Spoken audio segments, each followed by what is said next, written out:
Eu vivi por 24 anos mergulhado nas trevas. Desde criança, fui entregue ao ocultismo pela minha própria família. Para muita gente isso parece loucura, mas essa é a minha verdade. Não foi uma escolha. Foi um destino imposto desde o ventre. Cresci no meio de rituais, pactos, sangue e sombras. Eu era só um menino quando fui apresentado à manipulação espiritual. Me ensinaram a sair do meu corpo, a invadir casas espiritualmente, a causar doenças, confusões, vícios, tudo no mundo espiritual, tudo sem que ninguém percebesse. E sabe o que mais me assustava? Não era o que eu fazia, era o fato de eu achar que estava no controle. Eu me sentia poderoso, intocável, mas por dentro eu era escravo, uma alma acorrentada. As pessoas imaginam que batalhas espirituais são como nos filmes. Olhos virando, gente gritando, vozes assustadoras. Mas não é assim que o inimigo trabalha. Na maioria das vezes ele age no silêncio, de forma muito sutil. Ele vai mexendo em áreas pequenas da sua vida. Vai bagunçando seus pensamentos, seu sono, seu humor. Você começa a se afastar das pessoas, a se sentir cansado demais para orar. Começa a duvidar de Deus. E nem percebe que está sob ataque. Esse é o método preferido dele. A decepção. O engano. Ele quer passar despercebido. Porque se ele se mostrasse claramente, se revelasse quem realmente é, você correria para os pés de Jesus imediatamente. Então ele se esconde. Ele usa máscaras. Ele entra disfarçado em pensamentos, hábitos, influências. E enquanto você pensa que está tudo bem, sua fé vai sendo minada. E quando você percebe, já se distanciou da presença, já deixou brechas, já está enfraquecido. E enfraquecido você vira alvo fácil. E tudo isso começou a ruir na minha vida numa madrugada. Eram 3 horas da manhã, eu me lembro como se fosse agora. Eu estava no meu quarto, mas meu espírito foi levado. Eu tive uma visão clara. Não era um sonho, era real. Eu vi Jesus. Mas não foi aquele encontro romântico que muita gente imagina, foi confronto. Foi como se toda a minha vida passasse diante de mim. Eu vi o inferno. Eu senti o peso das almas que estavam presas por minha causa. Eu senti a minha condenação. E ao mesmo tempo, eu vi a mão dele estendida. Como quem diz, ainda há chance. Aquilo quebrou tudo dentro de mim. Eu me desesperei. Eu chorei como uma criança. Eu me rendi. Ali começou minha libertação. Rompi pactos, quebrei alianças, me afastei de tudo e comecei uma nova vida com Deus. Mas entenda, o inimigo não desistiu de mim. E é sobre isso que eu quero te alertar. O inimigo não persegue qualquer um. Ele foca nos escolhidos. Ele identifica a luz antes mesmo da pessoa saber que carrega essa luz. Tem gente que desde criança sofre ataque atrás de ataque, trauma atrás de trauma. E não entende por quê. Eu vou te dizer por quê. Porque você tem um chamado. Você tem um propósito. E o inferno sabe disso. Antes mesmo de você se levantar, o inimigo já tentou te abortar espiritualmente. Ele tentou apagar sua identidade, confundir seus sentimentos, te colocar em relacionamentos destrutivos, te prender em vícios, te amarrar em crenças falsas. Tudo para que você nunca descubra quem você é em Deus. Porque se você descobrir, ele perde. Você acha mesmo que é coincidência tanta luta? Tanta resistência na sua vida espiritual? Tanta guerra na mente, no emocional, no ambiente ao seu redor? Não é. É perseguição espiritual. Mas é porque você é alvo. Você foi escolhido. O inimigo viu a sua luz. Ele sabe que se você despertar, você vai ser uma ameaça. E se você não reconhece que está sendo atacado, como vai lutar? Como vai se posicionar? Essa é a estratégia dele. Manter você cego. Porque quem não vê, não reage. Quem não entende, não ora. Quem não discerne, não resiste. E é assim que ele rouba chamados, aborta ministérios, destrói famílias, paralisa dons. Mas hoje Deus está abrindo seus olhos. Porque a partir do momento que você entende a guerra, você começa a lutar diferente. Você começa a vigiar. Você começa a orar na madrugada. Você começa a fechar brechas. Você começa a jejuar com propósito. Você começa a discernir o que é apenas cansaço e o que é batalha espiritual disfarçada. Você foi chamado. E quanto maior o chamado, maior a guerra. Mas também maior a graça, maior a autoridade, maior o respaldo do céu. O inferno pode até tentar, mas se você se levantar, se você permanecer, se você se posicionar em Cristo, nenhuma arma forjada vai prosperar. Porque quem te escolheu foi Deus. Depois que me converti, passei a entender ainda mais do mundo espiritual. Não que eu seja melhor do que ninguém, longe disso. Mas quando você já esteve dos dois lados, quando você viu com os próprios olhos como o inferno trabalha, isso te dá uma certa vantagem de vivência. Não é vantagem espiritual, não. É só experiência de quem já esteve do outro lado da guerra. Eu posso falar do que eu vivi, do que eu vi, do que eu mesmo fiz. E uma coisa que eu aprendi é que nas trevas, os ataques nunca são aleatórios. Enquanto eu servia nas profundezas do ocultismo, era muito claro pra gente quem era o alvo. Era como se uma luz brilhasse em cima de certas pessoas. E quem eram essas pessoas? Pastores. Esposas de pastores.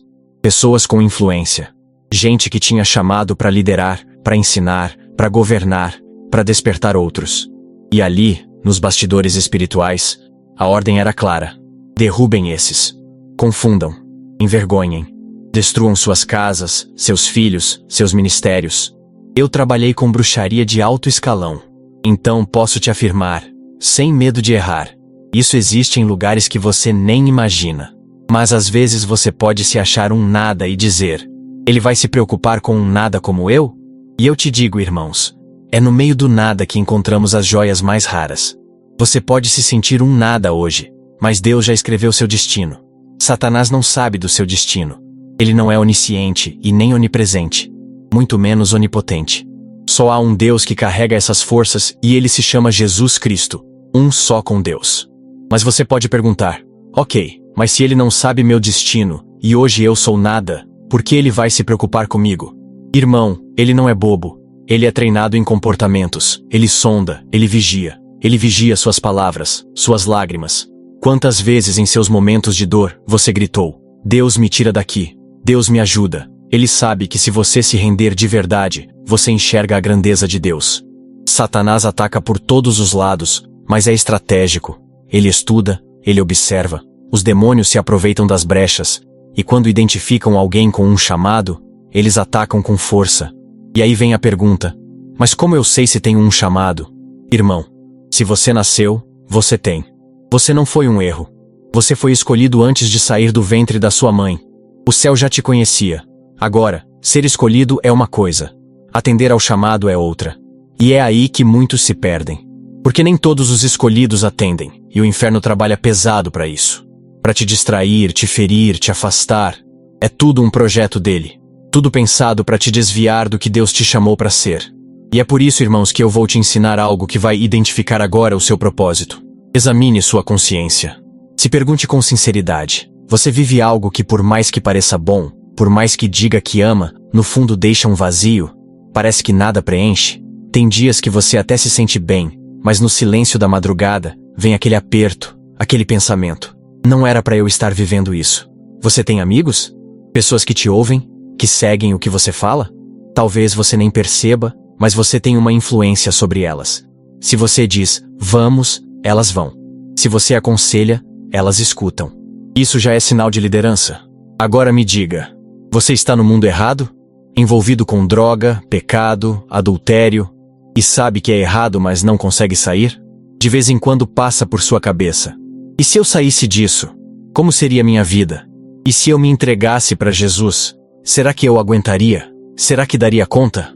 Você é mãe, mas sente que poderia ser uma mãe melhor? Um pai que ama os filhos, mas sente que poderia ser mais presente? Um filho que até respeita os pais, mas vive como se não tivesse direção? Se você disse sim para alguma dessas perguntas, você já tem sua resposta. Esse é o seu chamado gritando aí dentro. Mas o problema é que a carne não deixa. E é aí que o diabo opera. Não. Ele não tem poder. Entenda isso. Ele não pode tocar em você sem autorização. Mas ele age nas brechas. Ele age através da carne. Ele se aproveita da sua falta de força. E enquanto você estiver apegado ao prazer momentâneo de uma vida errada, ele vai usar isso para abortar o seu chamado. Ele vai te manter distraído, enfraquecido, cheio de dúvidas e sem reação. E por isso tantos ataques vêm. Porque você é chamado, mas ainda não se posicionou. Agora que você já identificou que tem um chamado, para, respira e presta atenção na sua vida. Olha ao seu redor. Começa a observar o que tem acontecido com você nos últimos tempos. Porque quando o inferno percebe que você está se aproximando da verdade, ele não fica parado. Ele age. E age com força. E o que eu vou te falar agora pode ser exatamente o que você está vivendo. E talvez você nem tinha percebido que era ataque espiritual. Sabe quando parece que tudo desmorona de uma vez? Você perde o emprego, alguém da família fica doente, uma dívida aparece do nada, acontece um acidente, vem uma notícia ruim atrás da outra. E aí você se pergunta, mas por que tudo isso ao mesmo tempo? Isso não é coincidência. É ataque em cadeia. O objetivo é simples: te afogar. Te fazer tirar os olhos de Jesus como Pedro fez quando andava sobre as águas. Ele só afundou quando olhou para o vento, para o problema, e esqueceu que era Jesus que sustentava ele. É exatamente isso que o inimigo quer. Ele quer sobrecarregar sua mente, seus sentimentos, suas emoções, para você parar de olhar para Deus e começar a se perguntar se ele te esqueceu. Mas ele não esqueceu. O que está acontecendo é guerra espiritual. E quando você começa a resistir, começa a pensar em mudança, adivinha o que acontece? Coisas do passado voltam. Aquelas amizades que você já tinha deixado, aquele vício que você já tinha vencido, aquela tentação que parecia enterrada, tudo reaparece. Como se o inferno dissesse: você vai mesmo me deixar? Então toma aqui o que você mais gostava. O diabo tenta te atrair de volta para o velho estilo de vida. É a mesma estratégia da parábola do semeador, quando Jesus fala da semente que foi sufocada pelos espinhos. As preocupações da vida, os prazeres momentâneos, as distrações. Tudo isso sufoca o que Deus já plantou em você. E tem mais. Quando a guerra aperta, uma das primeiras coisas que o inimigo tenta fazer é te isolar. Você começa a se afastar da igreja. Começa a achar que ninguém te entende. Que os irmãos são todos falsos. Que você precisa de um tempo sozinho. Que Deus vai te ouvir do mesmo jeito em casa. E é nesse isolamento que ele age. Porque a Bíblia é clara. Onde 2 ou 3 estiverem reunidos, ali o Senhor está. Existe poder na comunhão. E o inferno sabe disso. Então ele vai te puxar para longe de todo mundo que pode te levantar. Ele te quer sozinho. Porque sozinho você é mais vulnerável. E quando você percebe, até orar fica difícil.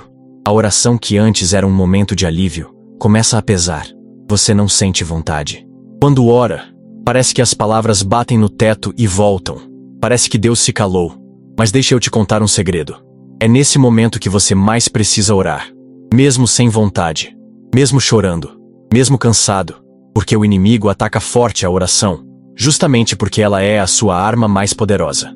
Foi o próprio Jesus quem disse: essa casta só sai com jejum e oração. Não é só com conversa bonita, nem com música gospel no fone. É jejum. É renúncia. É guerra no espírito. E nessa guerra, vem um outro inimigo cruel. A opressão emocional. Aquele desânimo que te deixa sem forças. Aquela sensação de inutilidade. Aquela tristeza sem motivo. A voz na sua mente dizendo que você não serve para nada, que ninguém se importa, que você é um peso. Isso não é só tristeza. É opressão. É o inimigo tentando te fazer desistir. Paulo passou por isso e ainda assim declarou: somos abatidos, mas não destruídos. Então, não se deixe levar por esse sentimento. Ele mente. A verdade é que você é precioso para Deus. Mesmo quando não sente. E os pensamentos? Nossa, como eles se tornam uma batalha. É como se a sua mente virasse um campo de guerra. Dúvidas, medos, pensamentos sujos, confusos. Você começa a se perguntar se Deus existe, se Ele ainda te ouve, se você está louco.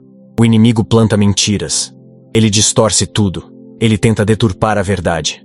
Por isso a palavra manda levar todo pensamento cativo à obediência de Cristo. Não é aceitar tudo que passa na sua cabeça. É filtrar. É resistir. É declarar: eu sei quem sou. Eu sei quem me chamou. E mesmo quando parece que está tudo bem, vem aquele sentimento de vazio, de frustração, de comparação. Você olha para a vida dos outros e sente que a sua está parada, que nada dá certo, que você é invisível. Essa inquietação constante, esse descontentamento, tudo isso também é ataque. O inimigo quer que você sinta que sua vida não tem valor, que o chamado de Deus não vale a pena, que você está atrasado, perdido, sem rumo. Mas deixa eu te dizer, o tempo de Deus é diferente. Ele não está atrasado. Ele está te preparando. E por fim, ele tenta atacar onde mais dói. Nos relacionamentos. Dentro da sua casa, entre seus amigos, dentro da própria igreja. Discussões que começam por bobagem viram brigas sérias. Mal entendidos se tornam mágoas. Palavras ferem. A paz se quebra. O inimigo quer destruir sua base. Ele sabe que se quebrar a unidade, ele enfraquece a missão. Ele divide para paralisar. E muitos caem nessa armadilha, achando que é só um problema emocional ou de personalidade. Mas não é. É guerra espiritual. Tudo isso que eu falei, irmão, talvez esteja acontecendo aí na sua vida agora mesmo, mas você não estava entendendo o que era. Agora você sabe. Isso é porque você é chamado, e o inferno não vai descansar enquanto não tentar te parar. Porque se você está nessa guerra, é porque tem vitória te esperando. Se enquanto eu falava você foi se identificando com tudo isso, então escuta com atenção agora. Porque essa parte é para você. O que fazer quando você percebe que está sob ataque espiritual? Quando fica claro que esses sintomas, como o desânimo, o isolamento, a guerra na mente, os problemas em cadeia, não são apenas coincidências, mas sim sinais de que o inimigo está tentando te paralisar? A primeira coisa que você precisa fazer é orar. Mas orar de verdade. Não é só falar com Deus quando sobra tempo. É buscar com intensidade, como alguém que entendeu que está no meio de uma guerra e precisa se comunicar com o general. Derrama teu coração, mesmo que seja chorando, mesmo que seja em silêncio. Deus escuta até os gemidos da alma. E quando você ora, você já começa a mudar o ambiente espiritual ao seu redor. Mas não para por aí. Você precisa jejuar. E não é jejum sem propósito. Jejum é renúncia com direção. Escolha um propósito específico. Senhor, eu vou jejuar porque preciso vencer esse padrão de tristeza. Ou, vou jejuar porque quero forças para sair desse ambiente que está me afastando de ti. Jejum alinha seu espírito, mortifica a carne e fortalece você para resistir aos ataques mais sutis. Se alimente da palavra, porque se você não souber o que Deus diz, vai acabar acreditando nas mentiras do diabo. A palavra é espada, é escudo, é âncora. Leia, medite, se encha da verdade. Mesmo que no começo pareça difícil, insista. A palavra limpa, cura, fortalece. Ela é viva. E ela vai restaurar sua mente. E por favor, se cerque de pessoas de fé. Não lute sozinho. Não se isole. Procure pessoas que vão orar com você, te aconselhar com base na Bíblia, te levantar quando você cair. Gente que não vai te julgar, mas vai te empurrar para o centro da vontade de Deus. A comunhão é proteção. Não negligencie isso. E acima de tudo, confie. Confie que Deus está lutando por você. Mesmo quando tudo parece silencioso. Mesmo quando parece que você está sozinho. O céu está em movimento. E se o inferno se levantou com tanta fúria contra a sua vida, é porque tem algo precioso aí dentro. Você carrega algo grande. E o inimigo sabe. Agora deixa eu te dizer uma coisa com todo o amor, mas com toda a firmeza. Você é um escolhido de Deus. Você não é qualquer um. Você não é um erro. Não é um acidente. Não é mais um número nesse mundo. Você foi separado, chamado, ungido. E o chamado que Deus colocou sobre a sua vida é exatamente o motivo pelo qual o inferno se incomoda tanto com você. Você precisa entender quem você é. Precisa entender o valor que tem no reino. Porque quando você entende seu chamado, você se posiciona diferente. Você começa a viver com propósito, com foco, com ousadia. E nesse tempo em que o mundo está tão confuso, tão perdido, Deus está levantando os verdadeiros. Os que não se vendem, os que não se calam, os que suportam a pressão e continuam de pé. Então, se tudo isso que eu falei aqui hoje mexeu com você, não ignore. Reaja. Levante. Volte para o lugar de oração. Comece o jejum. Abra sua Bíblia. Se conecte com os irmãos. E diga: Senhor, eu entendi. Eu sou teu escolhido. E eu não vou mais fugir do meu chamado. Porque esse é o tempo. Não dá mais para adiar. Não dá mais para viver como se fosse espectador. Você é parte da batalha. E quem Deus escolhe, Ele capacita. Quem Ele chama, Ele sustenta. E quem se posiciona, Ele usa. Então decide hoje. Ou você continua sendo alvo, ou você se torna guerreiro. A escolha é sua. Amém?